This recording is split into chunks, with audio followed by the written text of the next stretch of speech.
আসসালামু আলাইকুম প্রিয় দর্শক, অন্য মঞ্চের আলাপ চাইতায় আপনাদের সকলকে আমন্ত্রণ জানাচ্ছি। সাধারণত তো একটি বা দুটি প্রশ্ন করি, আজকে তিনটি প্রশ্ন করব, তারপর আলোচনাটি শুরু করব।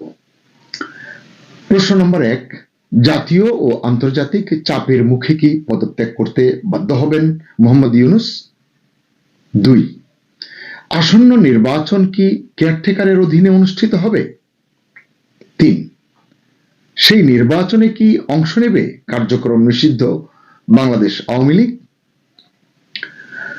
সুপ্রিয় দর্শক শ্রোতা, প্রশ্নগুলো আমার নয়, প্রশ্নগুলো আসলে এসেছে আওয়ামী লীগ সরকারের পররাষ্ট্রমন্ত্রী ছিলেন সাবেক পররাষ্ট্রমন্ত্রী প্রফেসর একে আব্দুল মোমেন। তিনি দ্য ডেইলি রিপাবলিক একটি সাক্ষাৎকার দিয়েছেন এবং তাদের কাগজে তার একটি নিবন্ধ ছাপা হয়েছে। এই দুটো পড়ে আমার এই প্রশ্নগুলো আমি খুঁজে পেয়েছি, এগুলো আপনাদের সঙ্গে শেয়ার করব এবং সাক্ষাৎকারে তিনি কি কি বলেছেন তার মূল বিষয়গুলো আলোচনা করব। যে প্রশ্নগুলো আমি তুললাম, এই প্রশ্নগুলোর উত্তর হিসেবে এক ধরনের রূপরেখাও কিন্তু তিনি তার সাক্ষাৎকারে তিনি তুলে ধরেছেন। বিভিন্ন প্রশ্ন তাকে করা হয়েছে, তার জবাবে তিনি এগুলো দিয়েছেন। তিনি বলেছেন, অভ্যন্তরীণ বিশৃঙ্খলা এবং আন্তর্জাতিক চাপের মধ্যে অন্তর্বর্তীকালীন সরকারের প্রধান মোহাম্মদ ইউনূসকে পদত্যাগে বাধ্য করা হবে। ওই যে বললাম যে পদত্যাগ করবেন কিনা এর রূপরেখাটি তিনি দিচ্ছেন, এবং এই যে পদত্যাগে বাধ্য করা হবে এতে কি হবে, যা নিষিদ্ধ আওয়ামী লীগের পূর্ণ অংশগ্রহণে অবাধ ও সুষ্ঠু নির্বাচন তত্ত্বাবধানের জন্য একটি নিরপেক্ষ তত্ত্বাবধায়ক সরকারের পথ প্রশস্ত করবে। অর্থাৎ তিনি চান যে প্রফেসর ইউনূস পদত্যাগ করুন, কেয়ারটেকার সরকার আসুক, সেই সরকারের আমলে অধীনে বাংলাদেশ আওয়ামী লীগ নির্বাচন করবে পরিপূর্ণভাবে। এটি তার চাওয়া প্রত্যাশা, তার জায়গা থেকে তিনি এটি করতেই পারেন। আমরা দেখব যে তিনি আর কি কি বলেছেন। তিনি বলেছেন যে বর্তমান বাংলাদেশে দেশের বৃহত্তম রাজনৈতিক দল আওয়ামী লীগের সাথে যুক্ত ব্যক্তিদের বা হিন্দু সম্প্রদায়ের সদস্যদের যথাযথ প্রক্রিয়া ছাড়াই হুমকি দেওয়া হচ্ছে, আটক করা হচ্ছে, হত্যা করা হচ্ছে। এই অভিযোগ বিভিন্ন জায়গা থেকে উঠছে। এটি প্রফেসর মোমেনও এটি করলেন। অথচ ইউনূস সরকার চরমপন্থীদের বাজ বিচার ছাড়াই মুক্তি দিয়েছে, ফলে দেশ জুড়ে সন্ত্রাস ও কতিপয় জনতার সহিংসতার রাজত্ব, আমার কাছে টার্মটি ভালো লেগেছে, কতিপয় জনতার সহিংসতার রাজত্ব, নিশ্চয় বুঝতে পেরেছেন তিনি মবকে বুঝিয়েছেন, মব সন্ত্রাস, এটি বেড়েছে বলে একে আব্দুল মোমেন দাবি করেছেন বা বলেছেন। জিহাদি চরমপন্থার উত্থান এবং মানবাধিকারের চরম লঙ্ঘন লালন করার জন্য অন্তর্বর্তী সরকারকে স্পষ্টত অভিযুক্ত করেছেন মোমেন।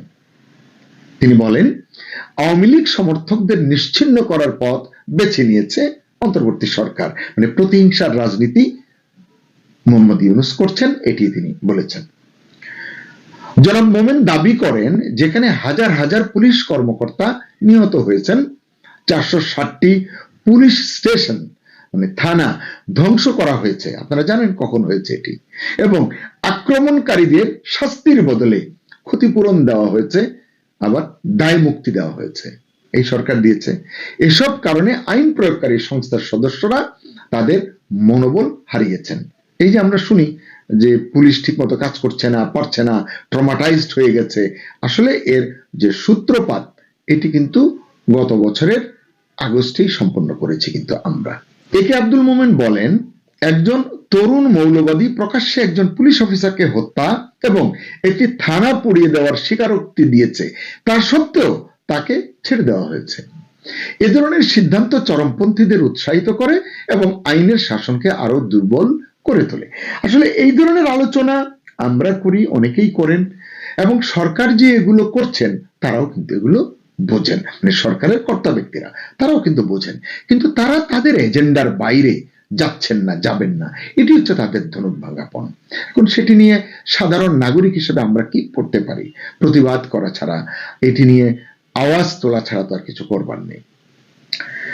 অধ্যাপক মোমেন বলেন, 2024 সালের আগস্ট থেকে বিচার বহির্ভূত হত্যাকাণ্ড 400% বৃদ্ধি পেয়েছে এবং প্রায় 6700 জনকে জনতার হাতে পিটিয়ে হত্যা করা হয়েছে। গণমাধ্যমের উপর সাম্প্রতিক হামলার কথা উল্লেখ করে তিনি বলেন যে জিহাদি গোষ্ঠীগুলো দুটি প্রধান সংবাদপত্র পুড়িয়ে দিয়েছে, আপনারা জানেন অতি সাম্প্রতিক ঘটনা, প্রথম আলো এবং ডেইলি স্টার। এর কারণ হিসেবে তিনি বলছেন যে এই কাগজগুলো নাকি জরিপ প্রকাশ করেছিল এবং সেখানে দেখিয়েছিল তারা যে আওয়ামী লীগ যদি প্রতিদ্বন্দ্বিতা করে বা করার অনুমতি পায় তাহলে 69% ভোট আওয়ামী লীগ পেতে পারে। তিনি বলতে চাচ্ছেন যে ক্ষোভটা আসলে সেখান থেকেই এসেছে, হতে পারে। তিনি বলেন পাকিস্তান, আফগানিস্তান এবং মধ্যপ্রাচ্যের আন্তর্জাতিকভাবে পরিচিত মৌলবাদী নেতারা, মানে অনেক নেতা, তরুণ জিহাদিদের বাংলাদেশের প্রশিক্ষণ দিতে বাংলাদেশ সফর করেছেন। আপনারা তো জানেন, এটি নিয়ে আমরাও স্টোরি করেছি। কে কি কাজে এসেছে এটি যেহেতু সরকারের তরফ থেকে স্পষ্ট করা হচ্ছে না, অতএব অনেকে সন্দেহ করছেন, এই কথাগুলো বলছেন। আমার ধারণা জনাব মোমেনও সেই আলোকে কথাটি বলেছেন। তার উদ্বেগজনক দাবি রয়েছে একটি, তিনি দাবি করেছেন যে তরুণ মৌলবাদীরা এখন আগ্নেয়াস্ত্রে সজ্জিত হচ্ছে। মোমেনের মতে ইউনূসের নেতৃত্বে বাংলাদেশ দ্রুত চরমপন্থী জিহাদি ব্যর্থ রাষ্ট্রে পরিণত হচ্ছে। সন্ত্রাসীদের জন্য নিরাপদ আশ্রয়স্থল হয়ে উঠছে বাংলাদেশ। তিনি বলছেন যে এখন দেশের নদী, খাল এবং রাস্তার ধারের জলাশয়ে জাল দিলেই প্রায় নাকি মৃতদেহ পাওয়া যায়। সাক্ষাৎকারে তিনি অনেক কথাই বলেছেন, তার ভিতরে বলছেন যে আসন্ন ফেব্রুয়ারির নির্বাচনের সম্ভাবনা সম্পর্কে তিনি যা বলেছেন সেটি হচ্ছে যে আওয়ামী লীগ ছাড়া নির্বাচন আয়োজন হবে একটি প্রতারণাপূর্ণ নির্বাচন। এটি অনেকেই বলছেন, এটি আমরাও বলছি, কারণ এটি বৃহত্তর জনভিত্তি সম্পন্ন দলকে নির্বাচনে না রাখলে যে নির্বাচনটি হবে সেখানে আসলে প্রকৃত চিত্র, জনমতের ফলাফল আমরা কিন্তু পাবো না। এই কথাটি বলা নিশ্চয়ই অন্যায় নয়। তিনি বলেন বর্তমান প্রশাসনের কর্মক্ষমতা সম্পর্কে জনসাধারণের মোহভঙ্গ হয়েছে, এটি 100% ঠিক। মানে 2024 আগস্টে, সেপ্টেম্বরে যারা ভেবেছিল বাংলাদেশকে ডলার, রিয়াল এবং পাউন্ড স্টার্লিং দিয়ে ভাসিয়ে নিয়ে যাবে এই সরকার, তাদের মোহভঙ্গ ঘটেছে। উন্নয়নে মোহভঙ্গ ঘটেছে, বেকারত্বের ক্ষেত্রে মোহভঙ্গ ঘটেছে, অনেক ক্ষেত্রেই আসলে ঘটেছে। যাই হোক, তিনি বলছেন এইসব কারণেই আসলে মানে দলের, মানে আওয়ামী লীগের সমর্থন ভিত্তি 65 থেকে 70% উন্নীত হয়েছে। তিনি সতর্ক করে বলেন ভোটারদের এত বড় অংশকে, মানে আওয়ামী লীগ সমর্থিত ভোটারদের, সমর্থকদের এত বড় অংশকে বাদ দিলে তা নির্বাচনের বৈধতা এবং স্থিতিশীলতাকে ক্ষতিগ্রস্ত করবে। এটি অত্যন্ত ন্যায়সঙ্গত। এটিকে তিনি 1996 সালের ফেব্রুয়ারিতে একটা নির্বাচন হয়েছিল, আপনাদের মনে আছে, যার সম্ভবত 13 দিন বা 14 দিন পরে সেইটি সংসদ ভেঙে দিতে হয়েছিল। সম্ভবত এটি 1996 সালের 12 ফেব্রুয়ারি হয়েছিল। পরে আপনারা জানেন যে তখন বিএনপি ছিল ক্ষমতায়, তারা এটি জোর করে নির্বাচনটি করেছিল, পরে আবারও নির্বাচন করতে হয়েছে। যাই হোক, আওয়ামী লীগ এবং জাতীয় পার্টি সহ 26 রাজনৈতিক দলের নির্বাচনের বাইরে রেখে যে নির্বাচন করতে চাইছে অন্তর্বর্তী সরকার, তিনি বারবার করে বলছেন যে এটি আসলে দেশের জন্য, দেশের মানুষের জন্য কেবল বিপদই বাড়াবে।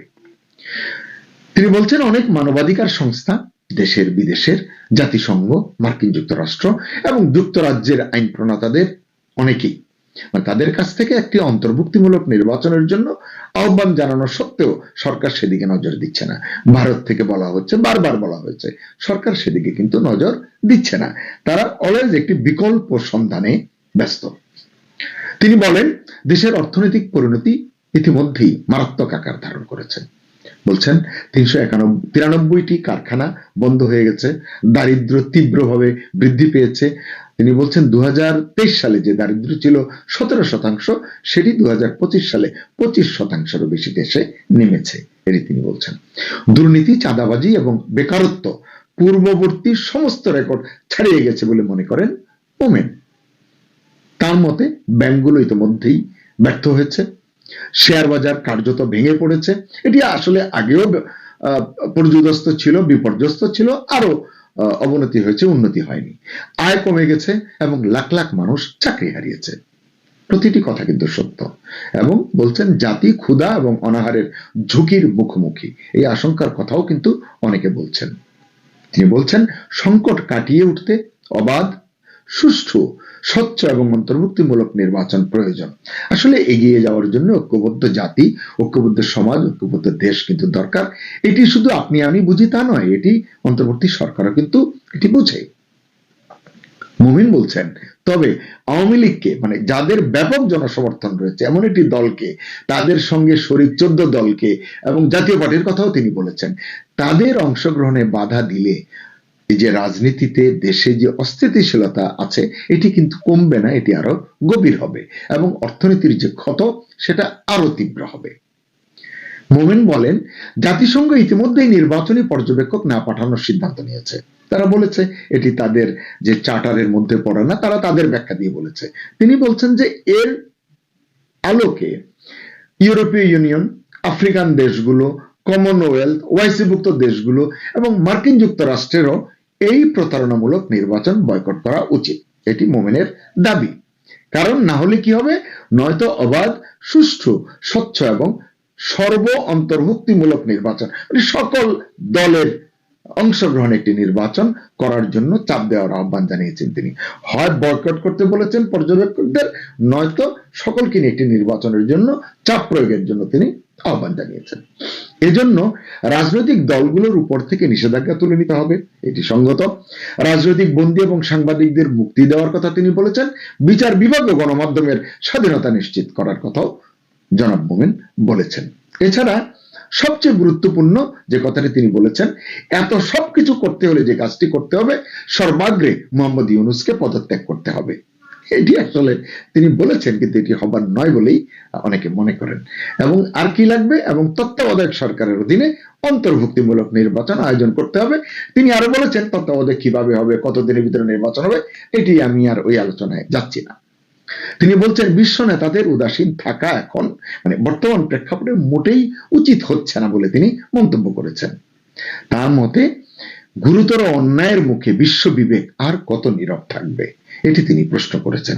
এরকম আরো অনেক বিষয় নিয়ে তিনি কথা বলেছেন। আমি 1-2 বাক্যে যদি শেষ করতে চাই, যে আওয়ামী লীগের সাবেক পররাষ্ট্রমন্ত্রী একে আব্দুল মোমিন, তিনি তার জায়গা থেকে কথাগুলো বলেছেন। দর্শক, আপনাদের কাছ থেকে জানতে চাই, তিনি যতগুলো কথা বলেছেন তার কয়টি কথা সত্য, কয়টি কথা মিথ্যা? অন্তর্বর্তী সরকার কি কি সত্য এড়িয়ে চলেছে এবং কি কি মিথ্যাকে তারা আসলে জয় করে সত্যের কাছে পৌঁছতে পেরেছে? আপনারা আপনাদের মতো করে আপনাদের মতামত আমাকে লিখে জানাতে পারেন, তার ভিত্তিতে হয়তো আমি। গাজার ইসরায়েল ইস্যু বরাবরই বাংলাদেশের অভ্যন্তরীণ রাজনীতিতে খুব স্পর্শকাতর বিষয়। যুক্তরাষ্ট্রের প্রেসিডেন্ট ডোনাল্ড ট্রাম্প গাজার জন্য যে ইন্টারন্যাশনাল স্টেবিলাইজেশন ফোর্স বা আন্তর্জাতিক স্থিতিশীলতা বাহিনী গঠনের পরিকল্পনা করেছেন, তার অংশ হতে আগ্রহ প্রকাশ করেছে বাংলাদেশের অন্তর্বর্তী সরকার। সরকারের জাতীয় নিরাপত্তা উপদেষ্টা খলিলুর রহমান ওয়াশিংটনে যুক্তরাষ্ট্রের রাজনীতি বিষয়ক under secretary of state Allison Hooker ও সহকারী পররাষ্ট্রমন্ত্রী পল কাপুরের সঙ্গে বৈঠকে এই আগ্রহের কথা জানিয়েছেন। প্রধান উপদেষ্টার প্রেস উইং থেকে পাঠানো বিবৃতিতে এই তথ্য জানার পরেই সরকার আকস্মিক এমন সিদ্ধান্ত নিয়ে কূটনীতি থেকে শুরু করে রাজনীতি, এমনকি বাংলাদেশের বাহিনীগুলোতে এ নিয়ে ব্যাপক আলোচনা হচ্ছে। প্রশ্ন উঠেছে, এমন এক সময় বাংলাদেশ এই প্রস্তাব দিয়েছে যখন সৌদি আরব, কাতার, জর্ডান, ইরানের মতো মধ্যপ্রাচ্যের বড় মুসলিম দেশগুলো যখন বাহিনীতে সৈন্য পাঠানোর ক্ষেত্রে না করে দিয়েছে, সেখানে বাংলাদেশের একটা অনির্বাচিত সরকার কেন এমন স্পর্শকাতর বিষয়ে আগ বাড়িয়ে আগ্রহের কথা জানাতে গেল? এমনকি ইউনূস সরকারের সবচেয়ে কাছের বন্ধু পাকিস্তানেরও এ বাহিনীতে যোগ দেয়া হচ্ছে না। আরেকটি গুরুত্বপূর্ণ প্রশ্ন হলো, বাংলাদেশের অভ্যন্তরীণ রাজনীতিতে গাজা ও ইসরায়েল খুবই স্পর্শকাতর ইস্যু। সেখানে দেশের রাজনৈতিক দলগুলোর সাথে আলোচনা না করে, ক্যাবিনেটে কোনো ধরনের প্রস্তাব না এনে অন্তর্বর্তী সরকার কি কারণে জেচে গিয়ে এমন প্রস্তাব দিল? অনেকের আশঙ্কা, সেফ এক্সিটের সময় ঘনিয়ে আসায় অধ্যাপক ইউনূস মার্কিন প্রশাসনকে খুশি করতে এমন প্রস্তাব দিয়েছে। বিস্তারিত জানতে চলুন যাওয়া যাক বিশ্লেষণে। হাজার হাজার মানুষকে হত্যার পর উপত্যকার প্রায় সবকিছু ধ্বংস করে দিয়ে গাজায় কার্যকর হয়েছিল যুদ্ধবিরতি। সেই যুদ্ধবিরতিও গাজাবাসীর দুর্দশা কমাতে পারেনি, অব্যাহত আছে হত্যাযজ্ঞ। তবে এর মধ্যে গত নভেম্বরের মাঝামাঝিতে আলোচনার কেন্দ্রে আসে মার্কিন প্রেসিডেন্টের 20 দফা প্রস্তাবের এক পরিকল্পনা। গত 17 নভেম্বর ট্রাম্পের সেই 20 দফা শান্তি প্রস্তাব জাতিসংঘের নিরাপত্তা পরিষদে অনুমোদন পায়। প্রস্তাবে গাজাকে নিরাপদ করার জন্য ইন্টারন্যাশনাল স্টেবিলাইজেশন ফোর্স বা আইএসএফ নামে একটি আন্তর্জাতিক বাহিনী মোতায়েনের কথা বলা হয়েছে। এই বাহিনী পরিচালনার জন্য একটি সম্পূর্ণ নতুন আন্তর্জাতিক তদারকি সংস্থা গঠন করা হয়েছে, যার নাম বোর্ড অফ পিস। এই বোর্ডের বিশেষত্ব হলো এটি সরাসরি জাতিসংঘের একক কমান্ডে পরিচালিত হওয়ার পরিবর্তে একটি স্বাধীন আন্তর্জাতিক প্রশাসনিক সত্তা হিসেবে কাজ করবে। ট্রাম্পের পরিকল্পনা অনুযায়ী গাজার নিরাপত্তায় সহায়তার পাশাপাশি যুদ্ধবিরতি চুক্তি ঠিকঠাক বাস্তবায়ন হচ্ছে কিনা তার উপর নজর রাখবে আন্তর্জাতিক এই বাহিনী। তবে বাস্তবতা হলো এই বাহিনী কাজ করবে ইসরায়েল ও মিশরের সঙ্গে। মূলত ইসরায়েলের অনুমোদন ছাড়া এখানে কোনো কিছু হওয়ার সুযোগ নেই। ইসরায়েলের লক্ষ্য গাজাকে অস্ত্রমুক্ত করা, গাজায় পুলিশকে প্রশিক্ষণ দেওয়া, সীমান্তে সুরক্ষা দেওয়া, উপত্যকাটিকে অস্ত্রমুক্ত করে নিরাপত্তা বজায় রাখা, বেসামরিক লোকজনকে সুরক্ষা দেওয়া, মানবিক কার্যক্রম চালানো সহ নানা দায়িত্ব পালন করবে এই আইএসএফ বা বহুজাতিক বাহিনীটি। গাজা নিরাপত্তা সংক্রান্ত অনেক দায়িত্ব নিজেদের হাতে তুলে নেবে আইএসএফ। বিশেষজ্ঞরা মনে করছেন এই ম্যান্ডেটে প্রয়োজনীয় শক্তি প্রয়োগ করার ক্ষমতা দেওয়া হয়েছে, যা মূলত হামাসকে নিষ্ক্রিয় করার একটি কৌশলগত পথ। 19 বছর ধরে এসব দায়িত্ব পালন করে আসছে ফিলিস্তিনের স্বাধীনতাকামী সংগঠন হামাস। 2006 সাল থেকে গাজা শাসন করছে সংগঠনটি। উপত্যকাটির সামাজিক ও নিরাপত্তা সংক্রান্ত সেবা ব্যবস্থাপনার দায়িত্ব রয়েছে তারা। সে কারণে হামাস ট্রাম্পের এই প্রস্তাব প্রত্যাখ্যান করেছে। তারা টেলিগ্রামে একটি বিবৃতি প্রকাশ করে বলেছে, এই জোট গাজা উপত্যকার উপর একটি আন্তর্জাতিক অভিভাবক ব্যবস্থা চাপিয়ে দিয়েছে। হামাস বারবার বলেছে তারা দায়িত্ব ছাড়লেও অস্ত্র ছাড়তে রাজি নয়। দর্শক, অধ্যাপক ইউনূস সরকারের ঘনিষ্ঠ বন্ধু দেশ পাকিস্তান বলেছে তাদের সৈন্যরা হামাসকে নিরস্ত্র করার কোনো অভিযানে অংশ নেবে না। এটি তারা ফিলিস্তিনিদের নিজস্ব আইন প্রয়োগকারী সংস্থার কাজ বলে মনে করে। আর তাতে চটেছে ইসরায়েল। পাকিস্তানের ব্যাপারে আপত্তি জানিয়েছে দেশটি। ইসরায়েলের প্রধানমন্ত্রী নেতানিয়াহু সম্প্রতি ইসরায়েলি পার্লামেন্ট নেসেটে বলেছেন যুদ্ধ শেষ হয়নি এবং হামাসকে নিরস্ত্র করা হবে। শুধু পাকিস্তান নয়, বিশ্বের মুসলিম দেশগুলো এই বাহিনীতে যোগ দেওয়ার ব্যাপারে না করে দিয়েছে। সৌদি আরব স্পষ্ট করে দিয়েছে তারা গাজায় কোনো আন্তর্জাতিক বাহিনীর অংশ হিসেবে তাদের সৈন্য পাঠাবে না। তাদের আপত্তির প্রধান কারণ হলো টু স্টেট সলিউশন। সৌদি আরবের দাবি ফিলিস্তিন রাষ্ট্র গঠনের কোনো সুনির্দিষ্ট রোডম্যাপ এবং রাজনৈতিক সমাধান ছাড়া তারা গাজায় কোনো নিরাপত্তার দায়িত্ব নেবে না। আবার দেশটি চায় না তাদের সৈন্যদের গাজাবাসীর দখলদার বাহিনীর সহযোগী হিসেবে দেখুক। মধ্যপ্রাচ্যের অন্যতম গুরুত্বপূর্ণ মুসলিম দেশ যারা মূলত মধ্যস্থতাকারী হিসেবে পরিচিত, সে কাতারও এই বাহিনীতে সেনা পাঠাতে রাজি নয়। তারা মনে করে সামরিক হস্তক্ষেপের চেয়ে রাজনৈতিক সংলাপ এবং ত্রাণ কার্যক্রমে তাদের মূল অগ্রাধিকার হওয়া উচিত। জর্ডান ঐতিহাসিকভাবে ফিলিস্তিনি ইস্যুতে খুবই স্পর্শকাতর। জর্ডানের পররাষ্ট্রমন্ত্রী আইমান সাফাদি একাধিকবার বলেছেন যে জর্ডান গাজায় কোনো আরব বা আন্তর্জাতিক বাহিনী মোতায়েনের অংশ হবে না। তাদের ভয় এতে করে ফিলিস্তিনিদের জোরপূর্বক বাস্তুচ্যুত করার প্রক্রিয়ায় তারা সহযোগী হয়ে পড়তে পারে। ইরান এবং তার মিত্র দেশগুলো এই প্রস্তাবিত বাহিনীকে পশ্চিমা দেশগুলোর একটি চাল হিসেবে মনে করে। অন্যদিকে ইসরায়েলের প্রধানমন্ত্রী বেঞ্জামিন নেতানিয়াহু এবং পররাষ্ট্রমন্ত্রী গিদিয়ন স্যার বলেছেন তারা গাজার মাটিতে তুর্কি সেনাদের উপস্থিতি কোনোভাবেই মেনে নেবেন না। আরব আমিরাতের সরকারি কর্মকর্তা আনোয়ার গার্গাস আল জাজিরাকে বলেছেন এই বাহিনীতে তার দেশ অংশ নেবে না। বিবিসির একটি খবরে বলা হয়েছে আইএসএফ এর মিশনের পরিধি অস্পষ্ট, কারণ দেশগুলো এই সম্ভাবনা নিয়ে উদ্বিগ্ন যে আইএসএফ মোতায়েনের বিষয়ে পক্ষগুলোর মধ্যে কোনো চুক্তি না হলে তাদের বাহিনী হামাস যোদ্ধাদের মুখোমুখি হতে পারে। এই বিরোধপূর্ণ ইস্যুতে খবর হলো বাংলাদেশের অন্তর্বর্তী সরকারের পক্ষ থেকে মার্কিন সরকারের কাছে এই বাহিনীতে যোগদানের প্রস্তাব দেওয়া হয়েছে।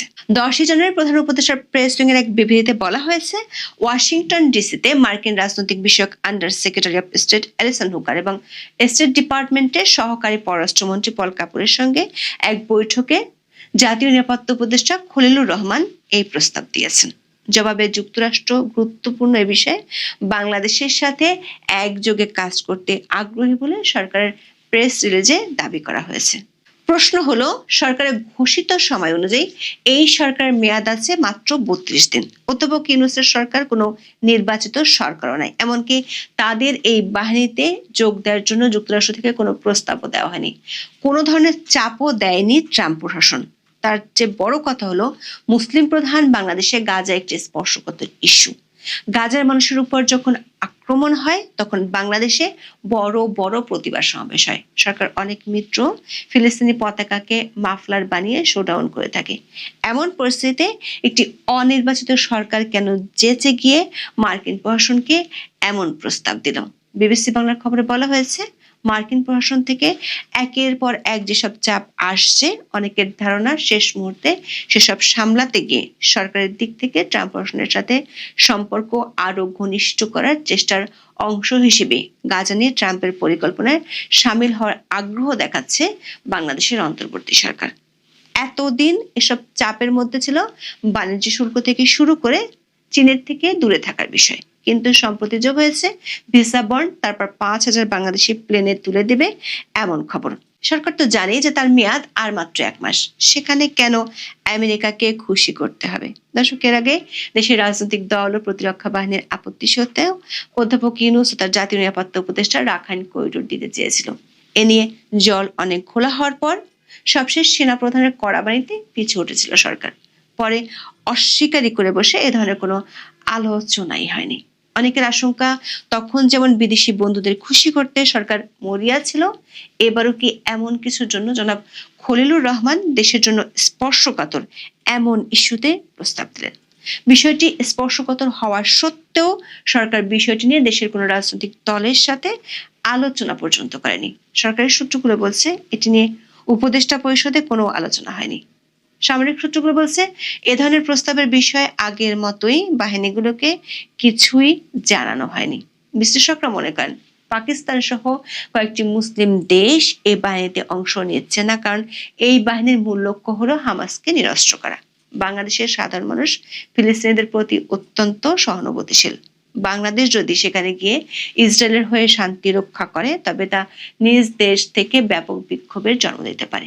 বিষয়টি সরকারের জানা থাকা সত্ত্বেও কেন একটি অনির্বাচিত সরকার তার বিদায়ের মাত্র 1 মাস আগে এমন প্রস্তাব দিল, সেটি এখন নানা মহলে বড় বিস্ময়। সরকারের যেখানে সেফ এক্সিট নিশ্চিত করার কথা, সেখানে পরবর্তী সরকারের জন্য কঠিন হবে এমন প্রস্তাব কেন জাতীয় নিরাপত্তা উপদেষ্টা দিলেন? এখন এ পর্যন্ত।